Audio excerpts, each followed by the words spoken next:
Bonjour à tous. Ravi d'être ici pour ce troisième jour du FIC à 9h30. Je ne m'attendais pas à ce qu'il y ait autant de monde. Je me suis dit, ils vont tous bringuer, tout ça. Donc, je suis très ravi d'être ici. Je vais vous parler un petit peu aujourd'hui de ce qu'on appelle les attaques hybrides et pourquoi l'attaque est entrée par l'accueil. Aujourd'hui, c'est quelque chose qui est essentiel. On entend beaucoup parler d'ingénierie sociale, donc on ne sait pas trop comment ça se concrétise exactement. Et je vais vous parler un petit peu de mes techniques, de mes anecdotes sur l'ingénierie sociale. D'abord, je vais expliquer un petit peu qui je suis. Qu'est-ce que c'est le hacking, le pentest, la red team et les attaques qui permettent justement de faire des attaques hybrides. Donc, je m'appelle Jérémy Nedjar, je suis cofondateur de la société L'Exploit Cyber Expert avec Marion Léa Roubaud et Alain Quétier. Nous, on fait du pentest, du hacking. Vous avez certainement dû, pendant ce salon, voir beaucoup de pentesters, de hackers. On fait de la red team. Donc, la red team, c'est un stade un petit peu plus poussé du pentest qui permet aussi, en fait, on a le droit de faire de l'intrusion physique. Ok, on va y revenir, je vais parler un petit peu plus longuement. Je fais du bug bounty aussi, on est bien classé chez Yasuyak, c'est des copains, où ça nous permet en fait surtout de chasser des bugs sur des gros programmes, Decathlon, Doctolib, La Poste, Blablacar, enfin voilà, toutes les grosses entreprises françaises et internationales. Et on fait aussi du CTF. Alors, pour ceux qui ne savent pas, encore une fois, je vais revenir un petit peu plus tard. Le CTF, c'est l'entraînement des hackers, en fait. On s'entraîne dans des milieux qui sont sécurisés et prévus à cet effet. Le but, c'est on a des machines qui sont vulnérables. L'objectif, c'est de trouver la vulnérabilité, d'exploiter cette vulnérabilité, de récupérer ce qu'on appelle un flag, c'est un bout de code. Et plus la machine est compliquée, plus on a de points. Et mieux on est classé. Donc voilà un petit peu pour qui je suis et ce que je vais vous montrer un petit peu aujourd'hui. Donc je tiens à chaque fois dans mes conférences à faire bien une distinction très précise entre le hacker et le pirate. Aujourd'hui, quand je dis que je suis hacker, c'est mon métier. Le hacking est légal, d'accord? C'est le piratage qui est illégal. Je suis obligé de préciser que je suis un hacker éthique, alors que je ne devrais pas le préciser. Aujourd'hui, on ne va pas dire qu'un garagiste, il est éthique. On ne dit pas un garagiste éthique. Et pourtant, c'est beaucoup plus dur de trouver un garagiste qui est honnête que malhonnête. On est d'accord. Donc voilà, aujourd'hui, on fait bien cette précision. Les white hats, donc les hackers blancs, chapeau blanc, sont des professionnels de la cybersécurité. Okay, et les black hats, ce sont des criminels. Mais les criminels utilisent des techniques de hacker, des techniques de hacking, qui sont parfaitement légales à la base, à des fins malveillantes. Et c'est toute la différence.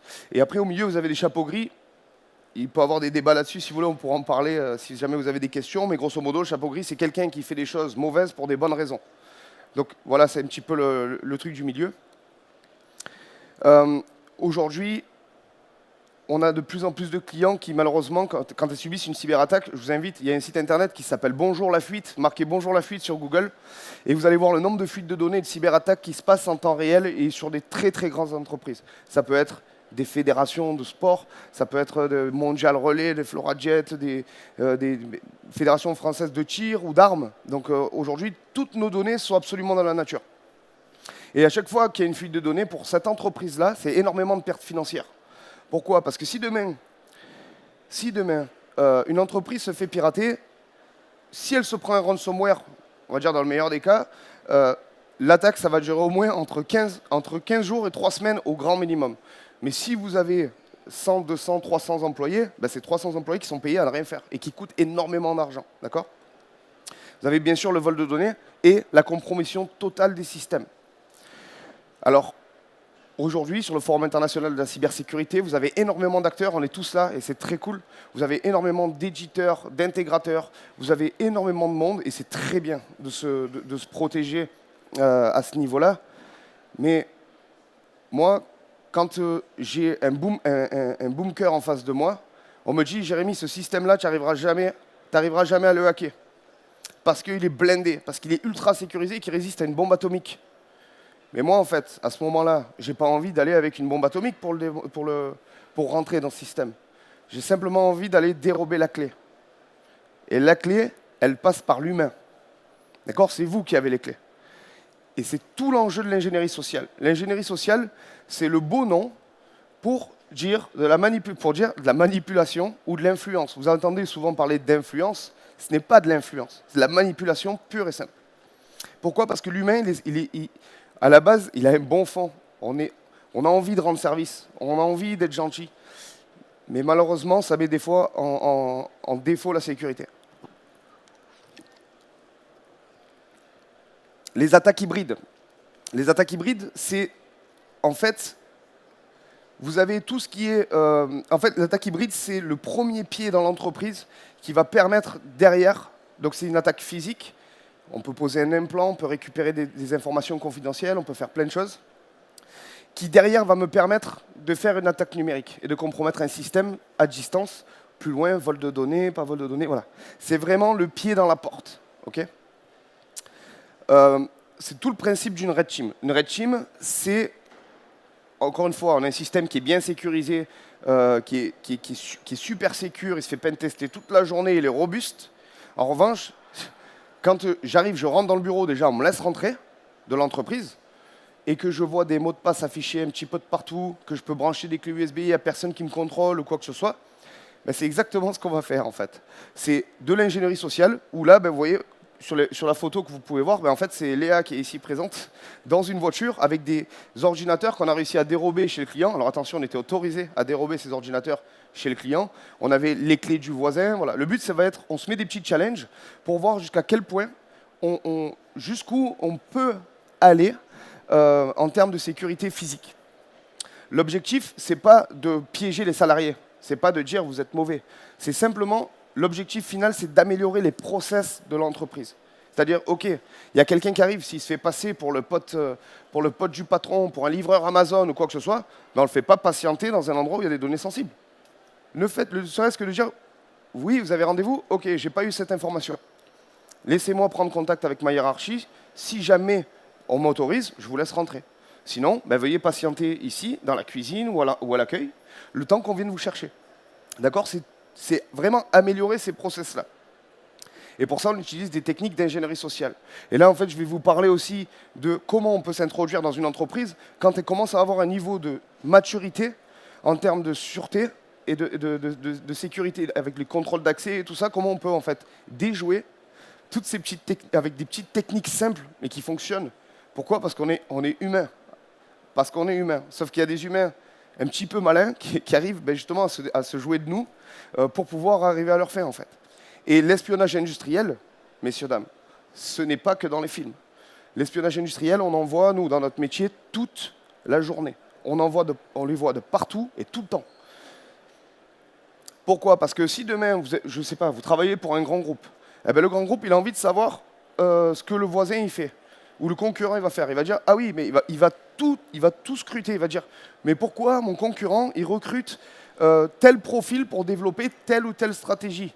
Ça veut dire qu'ils vont peut-être faire ci ou ça, et du coup, il va falloir qu'on les contre pour toujours avoir un coup d'avance. C'est de l'espionnage industriel, ça existe, c'est un fait. Encore une fois, c'est comme ça que ça marche. Et ils utilisent énormément de techniques de renseignement. Il y en a certainement parmi vous. Levez la main, s'il vous plaît, les renseignements dans la salle. Je m'en doutais, c'est très, très facile. Et du coup, voilà, en fait, on va utiliser plein de petits outils. On entend beaucoup parler des petits gadgets de hackers. On entend parler, surtout, j'espère que parmi vous, vous avez déjà entendu dire qu'il ne faut pas brancher une clé USB que vous avez trouvée par terre. Et je l'espère vraiment. Maintenant, dans l'esprit, on se dit, pourquoi? Parce qu'il y a peut-être un virus dessus. Mais en fait, ces clés USB-là, c'est une rubber de qui, hein, sont ici. Ce n'est pas des clés USB normales, et cette clé USB ne contient pas de virus. Cette clé USB, en fait, la particularité, c'est qu'elle va se faire passer sur l'ordinateur pour un clavier. Mais un clavier qu'on a scripté, c'est-à-dire que moi, demain, dans cette clé USB-là, j'ai créé un script qui va donc frapper des touches, des commandes, pour extraire des fichiers sur un serveur distant. Okay, je vais vous faire la démonstration tout à l'heure. Et après, je vous montrerai comment j'ai même plus besoin d'avoir accès à un poste en physique pour le déjouer. Avec de l'ingénierie sociale, on peut même, sans avoir un accès physique à l'ordinateur, compromettre l'intégralité d'un système d'information en moins de 20 secondes. Ça, c'est vraiment ce que je voulais vous montrer. Donc, on utilise des petites techniques comme ça. Donc, bien sûr, une fois qu'on a le pied dans l'entreprise, on va essayer de brancher ces clés USB un petit peu de partout. Vous avez aussi le Proxmark qui permet de copier des badges. Pour le coup, quand on n'a pas d'accès dans une entreprise, différents types de techniques. Si la plupart du temps, c'est de la reconnaissance, c'est-à-dire je vais venir devant l'entreprise dans laquelle je dois faire une red team. J'ai une mission d'une semaine. Les deux premiers jours, à 10h du matin, je vais venir fumer une cigarette avec un tour de cou, avec un badge que je n'ai pas, que je ne connais pas, d'accord. Et je vais discuter avec les salariés qui fument leur clope en buvant le café. Ils vont me voir un jour, ils vont me voir le deuxième jour. Le troisième jour, je vais leur dire tiens, excusez-moi, j'ai oublié mon badge, je l'ai laissé avec Philippe. Alors vous pouvez tenter cette phrase-là, il y a toujours un Philippe quelque part. Et là, du coup, ils vont vous laisser rentrer. J'ai pas pris mon badge. Oui, oui, bien sûr, c'est bon. Comment on a sympathisé et que je suis là, ça paraît légitime que je sois là. Donc on me laisse rentrer. Ok. Si j'ai pas eu ce temps-là de reconnaissance, il y a une technique qui s'appelle le tailgating. Tailgating, très très simple. C'est vous attendez qu'il y ait quelqu'un qui badge et vous dites ah, attendez, tenez-moi la porte. Et vous rentrez.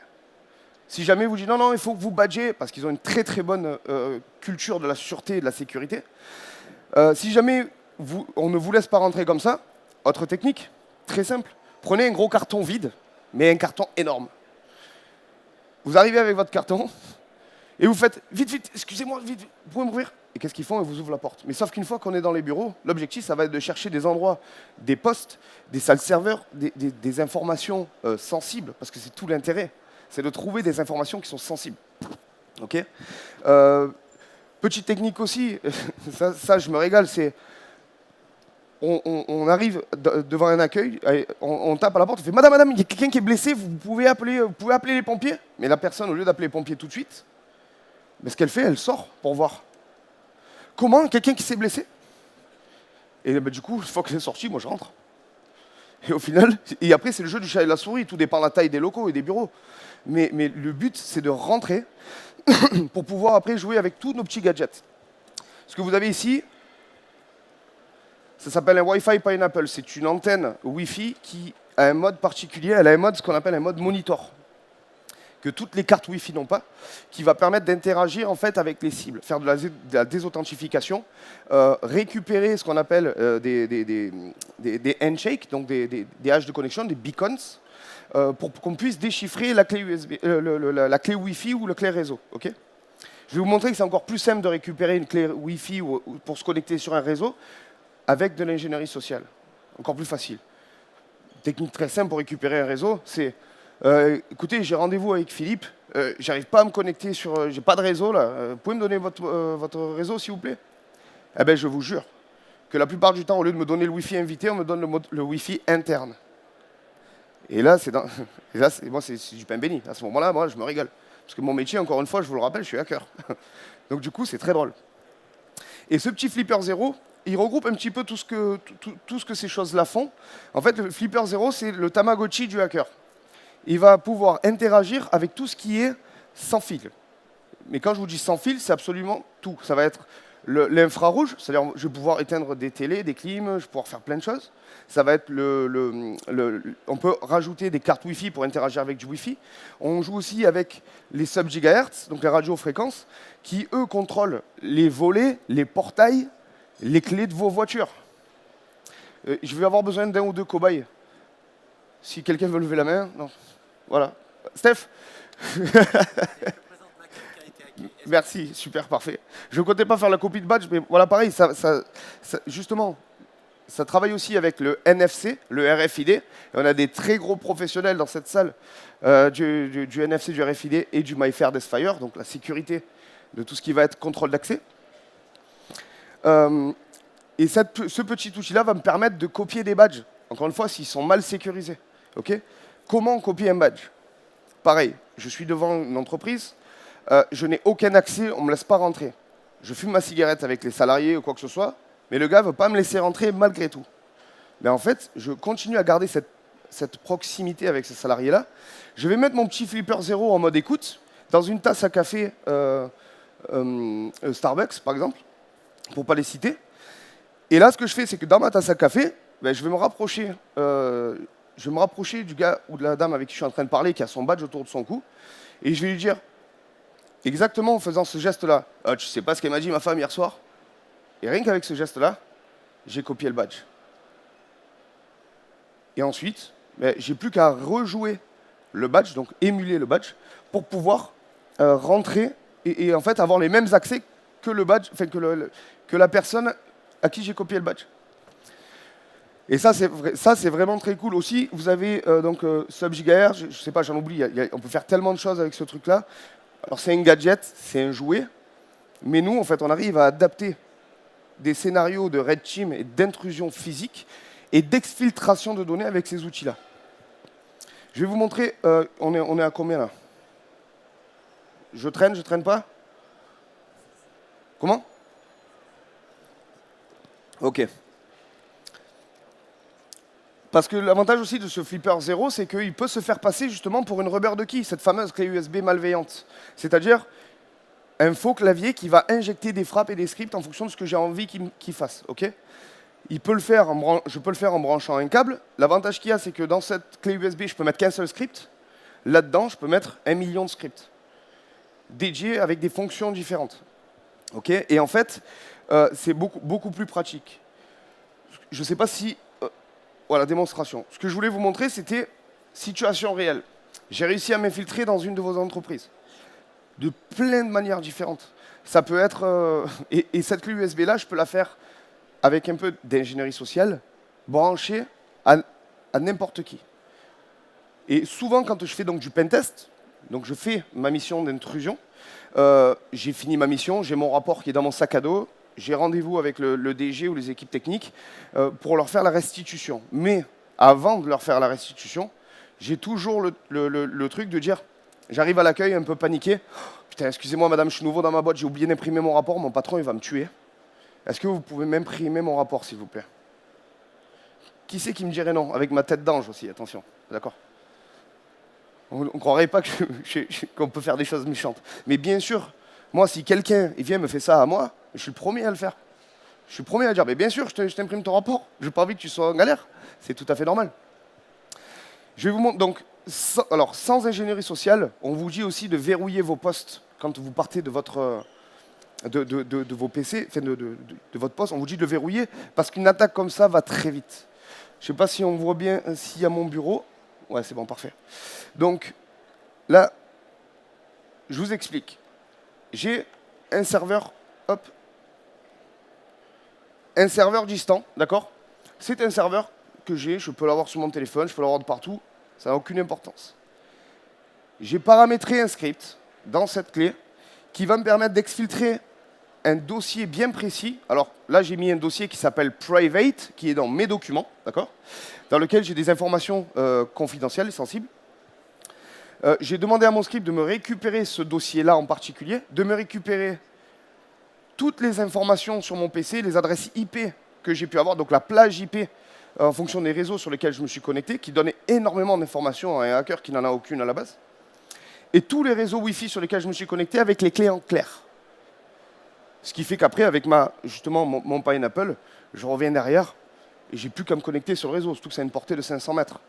Je me mets dans la voiture ou dans le café en face, et de là, je peux faire mon intrusion directement parce que j'ai eu cet accès-là. Je vais vous montrer à quelle vitesse ça va. Michel, est-ce que tu peux aller me chercher le papier à l'imprimante? Ouais, t'inquiète. Regardez. 1, 2, 3. Hop, c'est bon, j'ai fini mon attaque, je m'en vais. Et là, tous les fichiers que je suis en train de vous dire, j'ai récupéré, ils viennent d'arriver sur mon serveur. Et j'ai récupéré des clés PBX, donc tout ce qui est fichier qui passe, et mon fichier private. Okay, les informations que j'ai sur le PC, donc l'username c'est Santo, sur le domaine Jérém, d'accord, tous les droits que j'ai sur différents environnements que j'ai créés, donc là en l'occurrence c'est mes labs de Docker, tout ça, sur lesquels on s'entraîne. J'ai les noms de privilèges. Est-ce que j'ai des privilèges? Est-ce que je suis admin? Il me trouve des fichiers qui passent, donc dans les fichiers, et il me les télécharge aussi.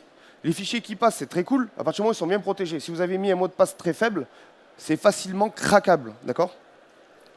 Et derrière, j'ai tous les Wi-Fi sur lesquels je me suis connecté. Donc si jamais vous voulez le Wi-Fi de l'hôtel Delphi. Le mot de passe, c'est Delphi 2024. Okay, j'ai tous les mots de passe en clair. Ça m'a pris comme moins de 10 secondes. Et avec la meilleure sécurité du monde. Ok, ce que j'ai récupéré aussi, c'est j'ai dit à mon script de me faire un screenshot de l'ordinateur au moment où je suis en train de prendre la clé. Mais par contre, je peux dire, écoute, toutes les 10 minutes, tu m'enverras un screenshot sur mon serveur. Et je verrai, toutes les 10 minutes, ce que la personne est en train de faire sur son poste. Donc là, je crois que c'est le screenshot. Ouais. Donc voilà, on voit bien que j'étais sur mon dashboard. Alors, je sais pas, j'ai un problème de calibration de l'image, mais c'est pour montrer que ça fonctionne quand même. OK. Et derrière, j'ai mon fichier private. Donc, je télécharge le fichier private. Hop, je vais l'extraire. OK. OK. Et là, dedans, je vois que j'ai des photos. Alors, je ne sais pas trop ce que c'est. Allez. OK. Et ben voilà, par exemple, là, c'est moi et ma maîtresse. Et moi et ma famille. Si jamais il y a quelqu'un qui a envie de faire chanter quelqu'un, c'est le meilleur moyen. Donc, les vidéos de vacances en famille, j'ai tout ça. J'ai des documents qui sont top secrets. Ne me jugez pas, s'il vous plaît. Et j'ai un fichier, vous savez, ces gens qui enregistrent. Alors, je dis ces gens, je sais qu'il y en a énormément parmi vous dans cette salle. Qui enregistrent leur mot de passe sur un petit fichier texte ou un petit fichier Excel où il y a marqué « compte ». Et là, j'ai tous les sites sur lesquels je me suis inscrit, avec l'adresse mail que j'ai utilisée et le mot de passe. Je n'ai pas une demi-heure de plus, sinon j'aurais continué et j'aurais poussé cette démonstration à partir de là. Il y a une information qui est extrêmement importante là-dedans. Important, ne pas supprimer le site badazone.com avec une adresse mail et un mot de passe. Et dans la suite de la démo, en général, on montre comment on exploite des vulnérabilités connues sur des sites de e-commerce. Comment on peut bypasser un moyen de paiement, comment on peut devenir admin avec des injections SQL, avec des injections de cookies, voilà, avec tous ces types de vulnérabilités. Mais ça reste de l'information que je n'étais pas censé avoir. Et je les ai eues en 1 seconde. Maintenant, encore mieux, si je n'ai pas accès au poste, avec ce petit Flipper 0, il travaille aussi avec le Bluetooth. D'accord? Mais le Bluetooth, je peux me faire placer pour un clavier Bluetooth, en soi. Et avec un peu d'ingénierie sociale, admettons Steph, je sais qu'elle a un iPhone. Je me dis, Steph, elle a probablement des AirPods. C'est possible.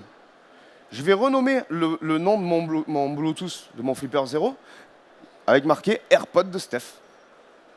Et je vais lui envoyer des notifications. Jusqu'à ce qu'elle craque. Jusqu'à ce qu'elle me dise oui.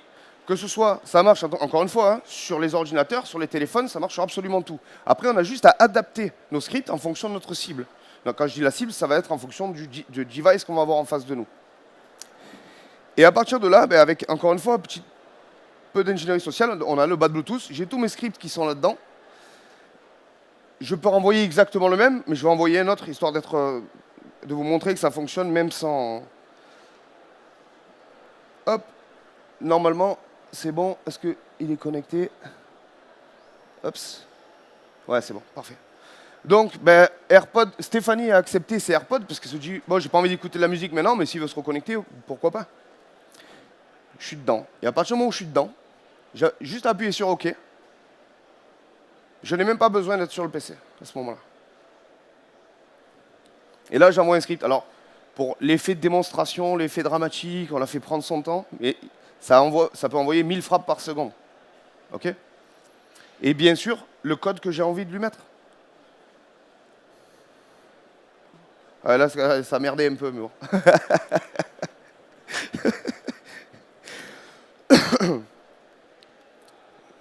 Ah, m'a envoyé une autre. Et oui, putain, j'ai pas pris le bon, c'est normal. Voilà, 1 seule seconde. Ou même, pareil pour le phishing. Selon l'entreprise dans laquelle vous êtes, directement, je peux vous envoyer à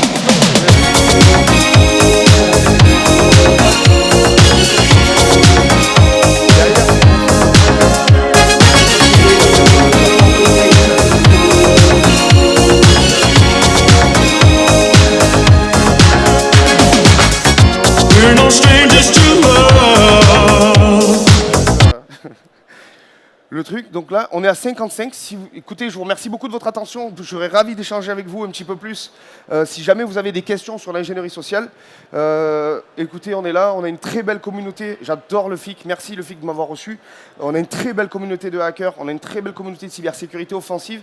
Et on fait tout ça pour des bonnes raisons. Et on est trop ravis en fait que la maturité justement cyber, elle évolue dans ce sens-là.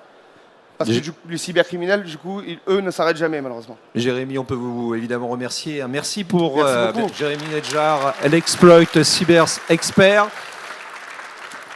Il nous reste effectivement quelques minutes. Si vous avez des questions, ce sera avec grand plaisir. Moi, j'en ai peut-être une. En fait, comment on peut réduire en tant qu'entreprise, justement, ce serait quoi les premiers réflexes pour réduire les risques? Justement, les premiers réflexes pour réduire ces risques-là, c'est surtout la sensibilisation au niveau entrepreneurial. C'est-à-dire, comme je l'ai expliqué tout à l'heure, on ne laisse pas rentrer quelqu'un qui n'a rien à faire là. Et n'ayez pas peur de poser la question, monsieur, madame, vous avez rendez-vous? Avec qui? Ah, j'ai pas eu cette information, vous êtes sûr, elle est là? Allô, Philippe, tu as bien rendez-vous avec cette dame, son prénom c'est? Voilà, ça va vraiment être la sensibilisation. Les gestes, les premiers gestes, on verrouille son PC. D'ailleurs, je ne l'ai pas fait, je ne suis pas bien depuis tout à l'heure. Mais on verrouille son PC. On a justement ce truc, on laisse rentrer personne, on ne branche pas des clés USB qu'on ne connaît pas. Et on n'ouvre pas la porte à quelqu'un qui n'a pas été invité, encore une fois. Ah, ce serait le premier effet. Est-ce qu'on a encore une question ou deux? Oui. Oui, tout à fait. Je te connais depuis pas mal de temps quand même. C'est vrai. Donc c'est pour te dire que dans mon métier, je fais comme toi. Et dans les entreprises où j'interviens, souvent, n'importe qui fait n'importe quoi. Mais depuis peu, enfin, il y a du filtrage à l'entrée. Voilà, c'est-à-dire que les gens s'enregistrent sur une borne. Bien sûr. Et ils passent ou ils passent pas, ils se font annoncer. Il y a des rendez-vous, tu as raté ton rendez-vous, next. Mais après, pour les PC, non, c'est une catastrophe. Je suis d'accord avec toi. Après, c'est vrai qu'encore une fois, malgré le filtrage, si quelqu'un, on le sait toujours, aujourd'hui, on sait qu'on a beau mettre des alarmes, des serrures ou quoi que ce soit, si un cambrioleur il a envie de rentrer, il rentre. D'accord? C'est juste les moyens qu'il va y mettre. Mais le but, c'est pas de... On sait que le risque zéro n'existe pas. Si jamais vous avez entendu quelqu'un qui vous dit « je vous garantis que vous serez absolument en sécurité », c'est un menteur. Ça n'existe pas. Le but, c'est de décourager les attaquants. D'accord? Qu'ils soient cambrioleurs, qu'ils soient hackers, ou quoi que ce soit, c'est de leur faire perdre du temps avec un maximum de process. Malgré tout, ce qui fonctionne le mieux, c'est les campagnes de sensibilisation, de traumatisation, parce qu'à partir du moment où votre salarié va se sentir à risque à titre personnel, eh bien, il aura un bon comportement en entreprise. D'accord? Et c'est ça qui met en péril, parce que demain, je le disais tout à l'heure, les risques pour les entreprises sont considérables. Si demain, une boîte, si elle arrive à se remettre d'une cyberattaque, elle perd environ 30% de son chiffre d'affaires. Je ne suis pas mathématicien, mais 30% de son chiffre d'affaires en moins, c'est 30% de salariés en moins. Et c'est là où il faut faire comprendre aux gens. C'est la sensibilisation, les bons gestes numériques, les mots de passe. J'en ai pas parlé, mais allez, levez la main, celui qui a un mot de passe qui commence par une majuscule. S'il n'y en a pas un qui lève la main, j'y crois pas. Hein, ouais. Qui sait qu'il y a un mot de passe qui finit par un point d'exclamation ou un chiffre? On sait que, ouais, on est d'accord, on sait que le mot de passe, c'est le nom du conjoint, des enfants, du chien, du chat, de l'équipe de foot préférée, de la ville de naissance. On le sait, ça. Et avec de l'ingénierie sociale et de l'OSINT, donc de la recherche, de l'investigation, je suis persuadé qu'on peut trouver votre mot de passe assez facilement. Si vous mettez le même sur votre compte perso que sur votre compte pro, c'est trop facile. Aujourd'hui, je vous montre comment on trouve des mots de passe de tout le monde. Sur le clear web, mais pas besoin d'aller sur le dark web. On est capable d'avoir les mots de passe d'à peu près tout le monde. Et c'est la meilleure porte d'entrée. Oui. Souvent, ce qu'on me dit, c'est oui, j'ai toujours le même préfixe pour mon mot de passe et je mets le nom du site en suffixe, etc. On est d'accord que c'est pas sécurisé. C'est absolument pas sécurisé. Mais je l'entends aussi et je le vois souvent. C'est ouais, mais moi j'ai pas le même mot de passe de partout. Ok, bon, c'est quoi ton mot de passe? Mettons sur Amazon, ça va être Amazon Jérémy 1987. Je suis persuadé que si je vais sur son compte CAF ou sur son compte des impôts, je vais marquer impôts Jérémy 1987 et ça va passer. Le fait de garder le même pattern, c'est quelque chose qui est devinable. Alors déjà, si vous ne mettez pas le même mot de passe de partout, c'est une très bonne chose. Il ne faudrait pas qu'il soit devinable, parce que sinon ça ne servira à rien. D'accord? S'il y en a un qui fuite, votre mot de passe LinkedIn a fuité, c'est LinkedIn Jérémy 1987. Je sais très bien que je vais aller sur notre site, je vais marquer le nom du site avec la majuscule au bon endroit, Jérémy 1987, et ça va passer. Donc, c'est ce que je vous conseille le mieux, il n'y a pas de recette miracle. Ce que je vous conseille sur la politique de mot de passe, c'est Bien sûr, de les mettre l'unicité, ne jamais mettre le même de partout, les mettre complexes. Et si vous pouvez utiliser gestionnaire de mots de passe, et malgré tout, activez autant que possible la MFA, d'accord, l'authentification multifacteur, la double authentique, appelez ça comme vous voulez, parce que si quelqu'un trouve votre vrai mot de passe, il le met. Si vous n'avez pas la double authentique, vous ne verrez même pas qui s'est connecté. Tandis que d'un coup, vous êtes tranquille, vous avez une notification qui dit « Est-ce que vous êtes en train de vous connecter sur votre compte Amazon ?» Ben non, ce n'était pas moi. Et là, vous changez vos mots de passe. Vous refusez la connexion et vous changez vos mots de passe.